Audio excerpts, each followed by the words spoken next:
Man, that last video was dark. I gotta lighten things up. Is masculinity always about killing and violence?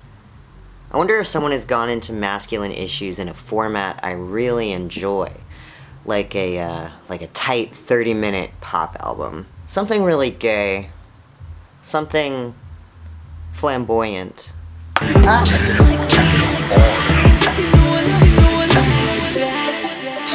like that. Hello, welcome to the channel. My name is Dylan. Did you guys know there are drag kings?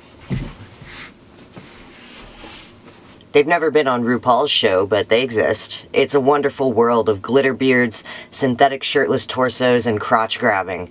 Just as drag queens deliver an over-the-top and cartoonish character of femininity, drag kings are cranking masculinity to 11 for your entertainment. I wouldn't describe Dorian Electra as a career drag king, meaning they didn't get their start lip-syncing in gay bars. They're kind of an enigma, to be honest. They've been making songs and music videos since 2010, but didn't start off as a queer-themed artist at all. For the first several years, their songs were about economic philosophy, in part because their highly unorthodox education allowed them to make videos for assignments instead of academic essays. What they put into banks, the banks can now lend. Banks lower interest rates to get producers to spend. Jealous. Their work started getting gay in 2016 when they produced a music video series for Refinery 29, describing various issues at the intersection of feminism and queer theory. In the midst of this was Mind Body Problem, which is quite obviously about dysphoria. The iconic pencil mustache also showed up around this time, starting somewhere around the drag video and never really going away. In 2017, along with a swath of other LGBT musicians, Dorian Electra was featured on Charli XCX's career-defining mixtape, Pop 2, on the track Fembot. I feel the sparks between us, electric shock. Hardwired if you F it up, I self-destruct. Their truly unique vocal style filled with octave jumps and whispery affectation immediately caught attention. God, Dorian, never go on T. You won't be able to do that anymore. One eye! They were now part of the pop world for serious this time, and they collaborated with a list of superstar producers to create their debut album, Flamboyant. A BDSM-fueled concept album caricaturing machismo, exploding with ostentation, whip-crack noises, breaking things on your head. It's glorious, and I love it. We're gonna go on a journey through this album today, but first I want to quickly define what I'm talking about when I say machismo. Am I just saying it so I don't have to say toxic masculinity? Kind of, but it's a little more specific than that. Maybe you're familiar with a feminine poise, putting on a regal and dignified demeanor in the face of challenges. The opposite of this is something I've been calling masculine posture, or machismo. Being as boisterous and as loud as you can about the fact that you have the biggest dick, or muscles, or brain in the room. A male pride that cannot help but show itself off. The image of dominance, specifically of a dom. It's not so much something men are. We're not criticizing men. It's more something that happens to guys, like a pill they take. One more thing before we begin. Dorian Electra, the person and the artist, is gender fluid and uses they-them pronouns. But the album is told from the perspective of several drag characters, like Daddy or the Career Boy, who I may be using he-him for. Something Dorian encourages right from the opening track. You can call me Mr. To you. Don't get it twisted, don't get confused. The opening track to a concept album carries a lot of weight, and this track manages to introduce the concept in a tight 2 minutes. It's not a complicated sentiment. You and I are not on a first-name basis. You may call me Mr. or Sir. It's a basic projection of authority, but the you in the song is very specific. Maybe Mr. is on a first-name basis with others, but you are his sub, and he wants you to be on edge around him.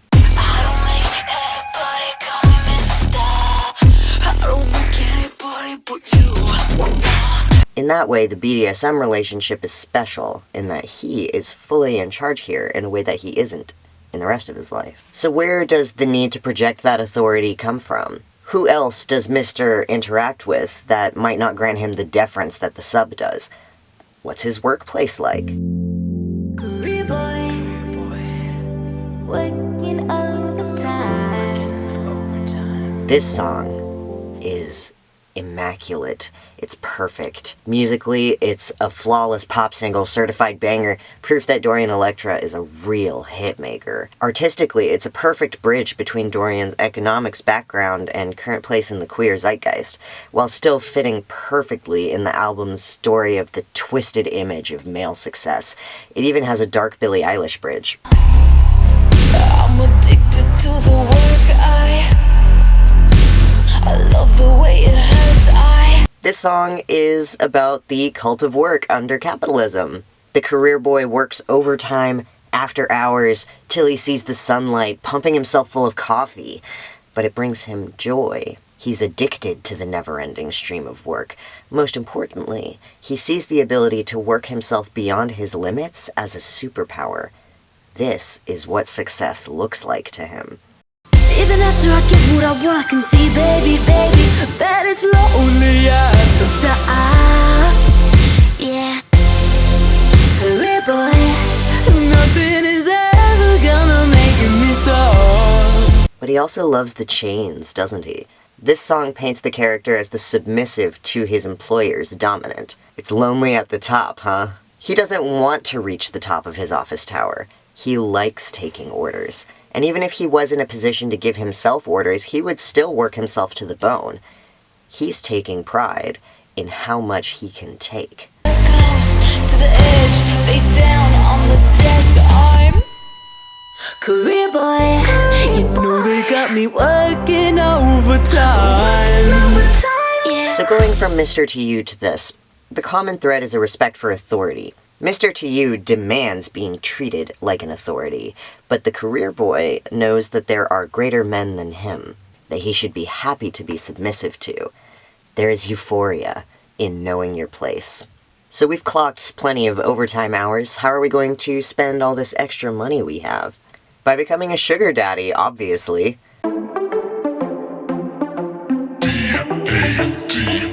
Daddy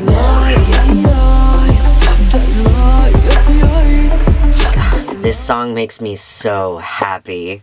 I can't help but project myself onto this artist for reasons that I hope are obvious. And seeing someone with this kind of body strutting around and calling themselves daddy is... yes, I love it. I can respond to daddy. This is my power fantasy. 1, I like it like this. 2, I like it like that. 3. Daddy-like is not hard to understand, but it's more subtle than it seems. Daddy doesn't brag about his net worth or income or even how many sugar babies he has. In fact, he seems to just have one that he particularly enjoys caring for. And as usual, the sugar baby is you, with no gender markers or other identifying characteristics. I wanna get you to want me to love you. I wanna love you all the time, all the time. The caring for part is important. In an interview with The Guardian, Dorian elaborated on the sugar daddy relationship. It can be sweet. I have a lot of friends who do sex work and have sugar daddies to fund their prolific, amazing art careers, and would not be able to do that if they didn't have that support. So it was also about getting rid of some of the shame and stigma around that. Now, I've never had or been a sugar daddy, but the idea of getting paid to do things daddy likes is starting to appeal to a lot of people recently. A good friend of mine went through a few months interacting with Twitter daddies to pay rent and buy Christmas gifts, so I asked her to provide some insight on what kind of men engage in this practice. Mostly bots, it turns out. But among the real people who actually had large amounts of money, she was able to identify 3 distinct types. Type 1, horny type. She called this the girl collector, someone who is just trying to create the largest harem he can for himself.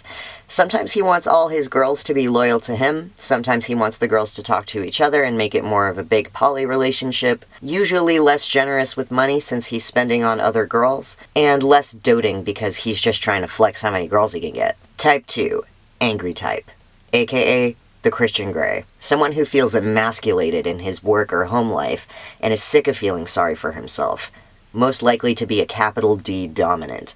There's usually a dom-sub aspect to the daddy lifestyle, but this daddy needs a dedicated sub so he can boss someone around and feel powerful. In general, the biggest spenders, but my friend generally avoided these. Type 3. Sad type. In contrast to the other types, this daddy has so much money and or power, it makes him feel like a shitty person. And the way he feels better is by sending money to pretty girls who could use financial help. He feels guilty about something, and very often he wants his sugar babies to talk down to him and tell him he's worthless. He also definitely wants nudes. Type 3 is the one I'm particularly interested in, especially since the track right after Daddy Like is called Emasculate.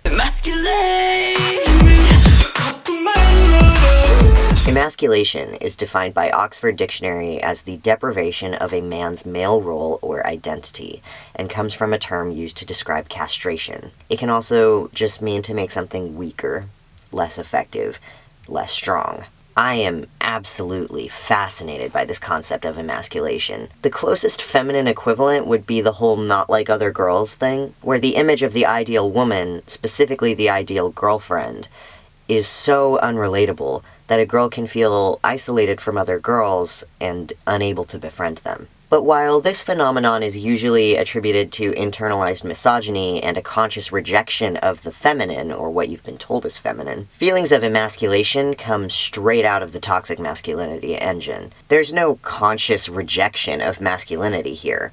The term itself implies that one's manhood has been, perhaps forcibly and perhaps violently, removed or denied by an outside force. It's not the same thing as being feminized, because in toxic masculinity, femininity is already off limits to men. When a man is emasculated, denied manhood, or made to feel like less of a man, he is being denied a gender completely.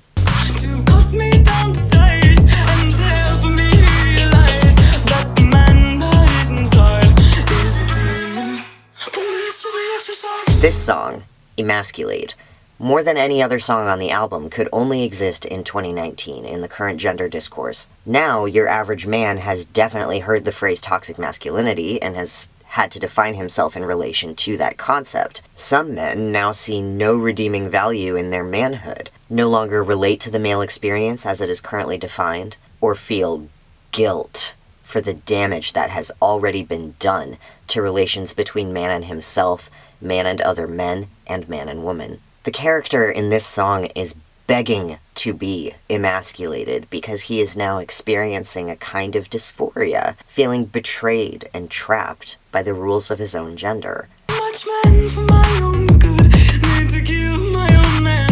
Now, I understand that this song might mean something different to, say, trans women, or to trans men who later realized they were non-binary, or to people who detransitioned, but the way I read the song, I think this character is a man who is having a crisis of self-loathing and still thinks of emasculation as a way to punish himself. Part of that is that my channel is called Boyform and I talk about dude stuff, and part of that is where the track falls on the album, which is why I brought up the Type 3 sad daddy earlier, Saddy. Maybe he feels guilty or empty for having too much money, but maybe he feels guilty and empty for literally being a man. These are very complicated feelings to wrestle with, and they can cause a genuine identity crisis. And the character in this song, just like the sad daddy, has realized he is unequipped to handle these feelings alone. But he doesn't have a supportive conversation with a therapist or a friend. He asks his lover to dominate and humiliate him, to punish him for the sin of being toxic.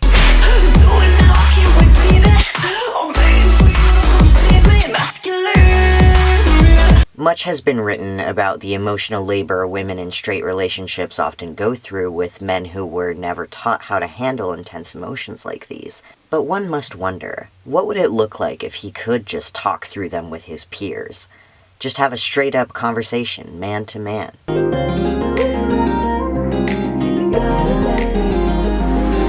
know I ain't straight, but I'ma say it straight to you.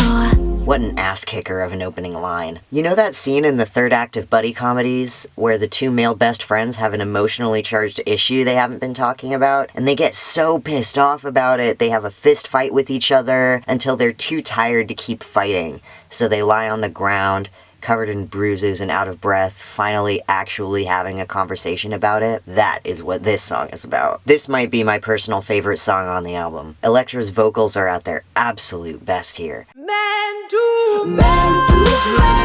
The video is thrilling. It's got choreography, it's got Dorian in all kinds of costumes of male fighters, making no attempt to hide their binding. We love to see it. This is amazing. This means something to me. So you wanna play rough in the parking lot? See you acting tough, but I know you're not. We can take it outside, scuffle in the street light. I just really wanna fight with you. I haven't tried to fight one of my friends yet, but I'm no stranger to taking it outside. It seems like no matter the nature of the conflict, it can always be solved with a fair fight. Or at least, that's what the logical brain would say in its own defense. Fighting is an impulsive, animalistic response like running from a wild animal, or any other kind of fear response. Testosterone hits different.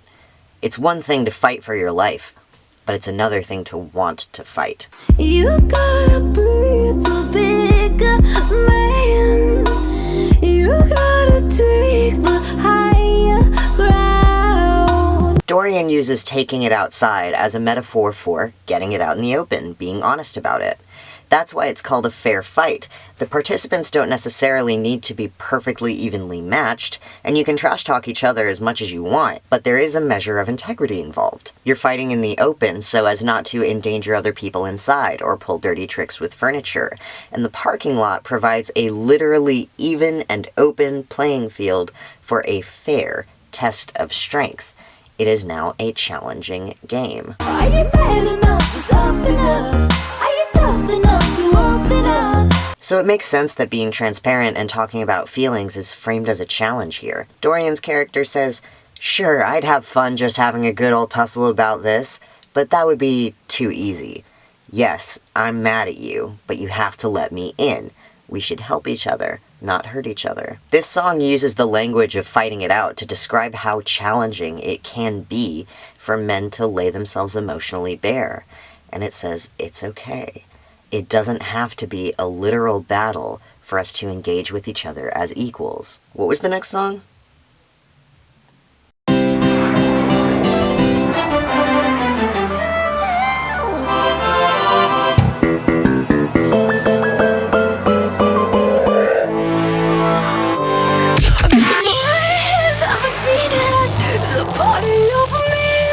Jesus Christ. Goddamn. This is a tiny little baby song, less than 2 minutes long. Lyrically, it's just chorus, verse, chorus, and sonically, it's everything at once. Musical Genius is the midpoint of the album, and marks a tone shift between the tongue-in-cheek machismo of the first half and the straight-up, born this way queer pride of the second half. It's kind of got both things going on. The production is completely off the wall. It's Dorian Electra and Dylan Brady throwing all the most ridiculous musical flourishes they can think of just all over the place. The auto-tune solo, the obnoxiously loud producer sample over a dubstep breakdown. Dorian Elektra. Be my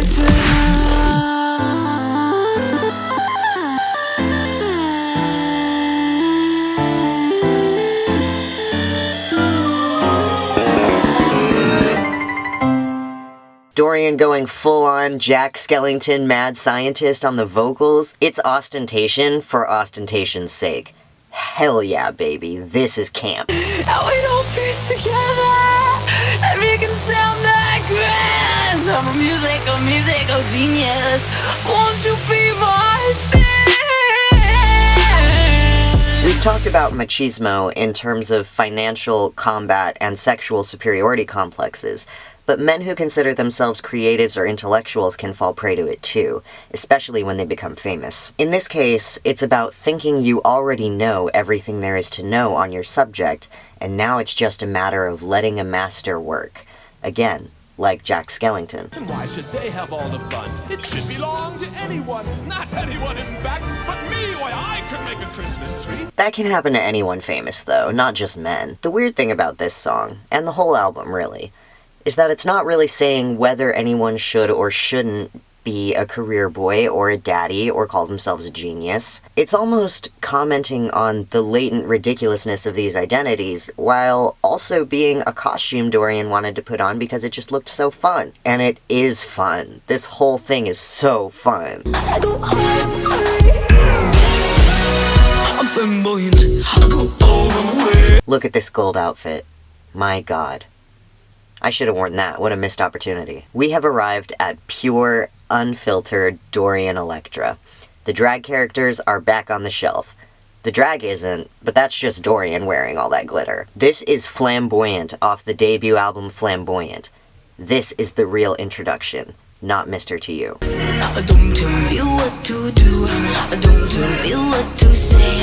You know I like it loud, 'cause that's the only way. Flamboyant is a word with a long history, and Dorian was very careful in choosing it to be the brand of the album. In a modern context, we know it as a somewhat disparaging way to describe an obviously effeminate, obviously gay man. But in olden times, it was also used to describe stained glass windows in Gothic cathedrals. Bright, colorful, begging to be looked at. Dorian is reclaiming flamboyant here, creating some kind of hair metal infused Liberace persona and putting it on display. You always see me putting on a show. I entertain till it's time to go.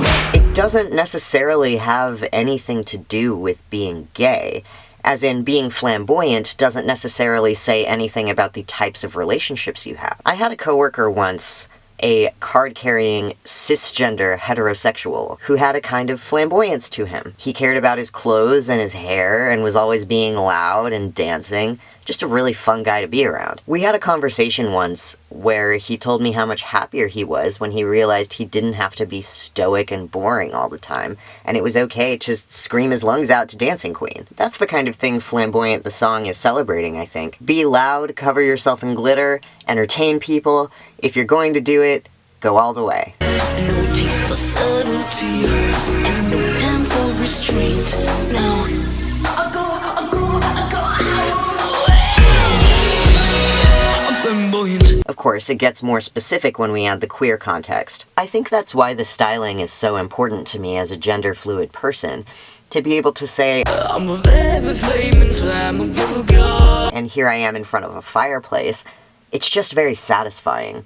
Because that's how I see myself, but I know it's not necessarily how other people see me. They still call me ma'am and stuff like that. Gay trans bottoms make some noise, not that noise. I don't actually know if Dorian Electra identifies as transmasculine, but this sure is a transmasculine thing.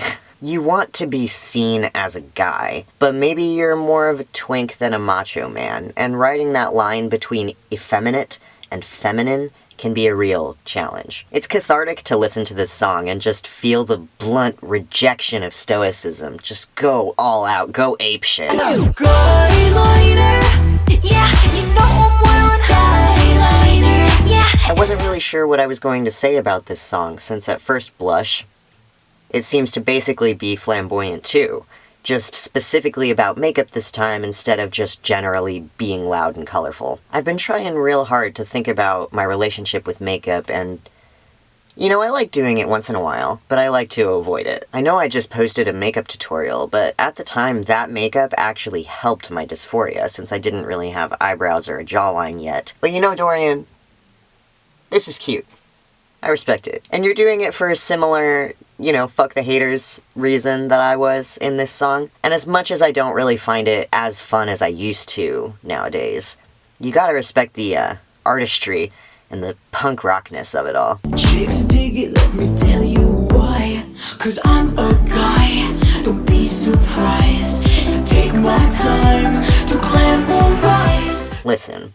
It's really important to me that the things I say about masculinity on this channel aren't completely unrelatable to cis, possibly even straight, men. I mean, fellas, you and I are experiencing a lot of very similar issues struggling to fit into a narrow definition of what a man should be. And I'm vocal about how I think the best way to expand that definition is to look at how queer men are already doing it. And I do expect a knee-jerk reaction to that statement. Most men aren't queer, stop telling me queer people are better. When you listen to this album with me, be aware that the words have a specific meaning for queer people, but also notice how there's nothing in either Flamboyant or Guyliner about sucking dick. They're both just about ways that masculinity can be presented and projected to the world. Makeup is fucking great for a guy because it makes a guy look beautiful, which a lot of times a guy is not beautiful. And I want to change that. It's about openly showing emotion and vulnerability, but it's also just about wearing what you like wearing. It's not really about how being gay and gender nonconforming will straight up make you happier than being cis and straight, though that's definitely true in my case. But trying to fit into whatever a real man is certainly isn't going to work for everyone either. Reason why that I can't try to find my eyes. It feels so right. Not all men need to wear mascara and crop tops. But I do think all men need to understand that there's no real reason not to. Just do what feels right. You wanna hit like this. You gonna hurt like this. You wanna live like this. You're gonna die like this. Live by the sword, you die by the sword. Okay, let's quit playing around. Live by the sword hits me in a very personal way. And not just because I love swords. We need to talk about how a lot of people do not, in fact, think being gay or trans is cool and fun. My last video was about Boys Don't Cry, a biopic depicting the real-life rape and murder of a trans man named Brandon Teena. There are many transmasculine people in the comments of that video saying that after watching the movie they no longer felt safe transitioning, or like they would never find love, or that they should be scared of cis men, or that it was only a matter of time before the brutality that killed Brandon would kill them too. And this is a whole genre. Queer romance cut short by fatal hate crime. To straight and or cis people, these movies say bigotry is killing people and something must be done. But to queer people, they say, you want to live like this? You're gonna die like this.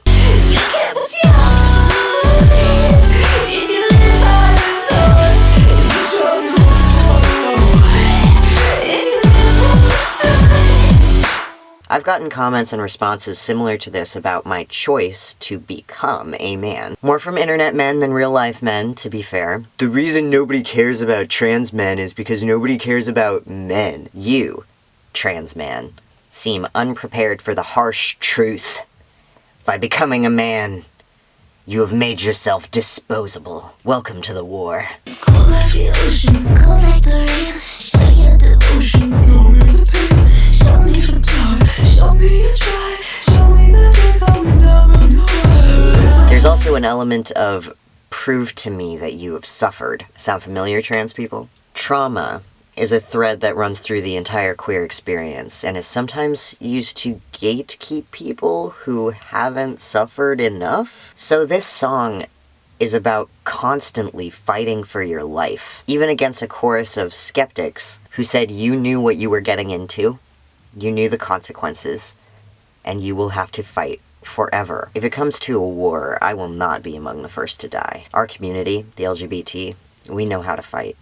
We know our worth. And God made me, and He loves me, and He loves me. God made me, and Adam and Steve. Don't think I mentioned earlier that Dorian Electra is from Houston. Dorian Electra, you're also a Texan? Yes, another Houstonian, and we go way back. I mean, I've known Tony here since I was 16 years old. Yay high. Yeehaw. Savvy viewers of my show might have noticed I like to drink local Texas craft beers. I'm not drinking any today because it's Sunday's the Lord's Day. Yes, I wasn't born here, but I have been a resident of Texas for my entire post-9/11 life. Evangelical conservatism is a powerful force here, and existing while queer puts you in a position where you have to respond to irrefutable faith-based arguments. Marriage is between a man and a woman. It goes against my beliefs. But the Bible says you can't. Adam and Eve, not Adam and Steve! Dorian punches back, not with biblical literalism, but by pointing out the hypocrisy in their rhetoric. I thought God loved all his children. He made Steve too. God wants us to be happy on Earth, and looking like this, being like this, makes me happy.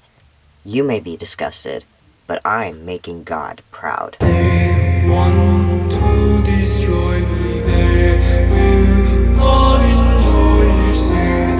I'm an abomination, but I'm God's creation. Queer people who grew up around evangelicals are frequently forced into reconsidering their relationship to spirituality when they come out, and some walk away and become atheist. But others, even as they lose their relationship with the church, don't want to lose their relationship with God. This song is for both of those people. Do you want to stick it to the people who hurt you, or do you want to reclaim your spirituality? I have nothing to be ashamed of.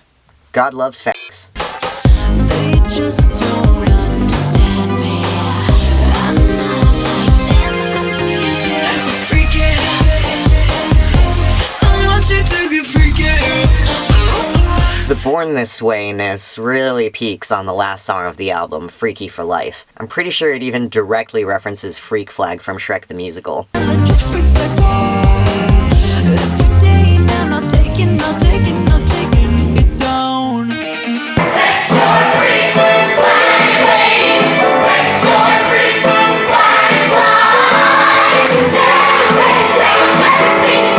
Friends, we have spent this entire album together, talking about how established notions of gender can be really fun if you aren't taking them seriously, and really not fun if you are. Sometimes the only way to cope is to be proud of not being normal. I hear what they call me.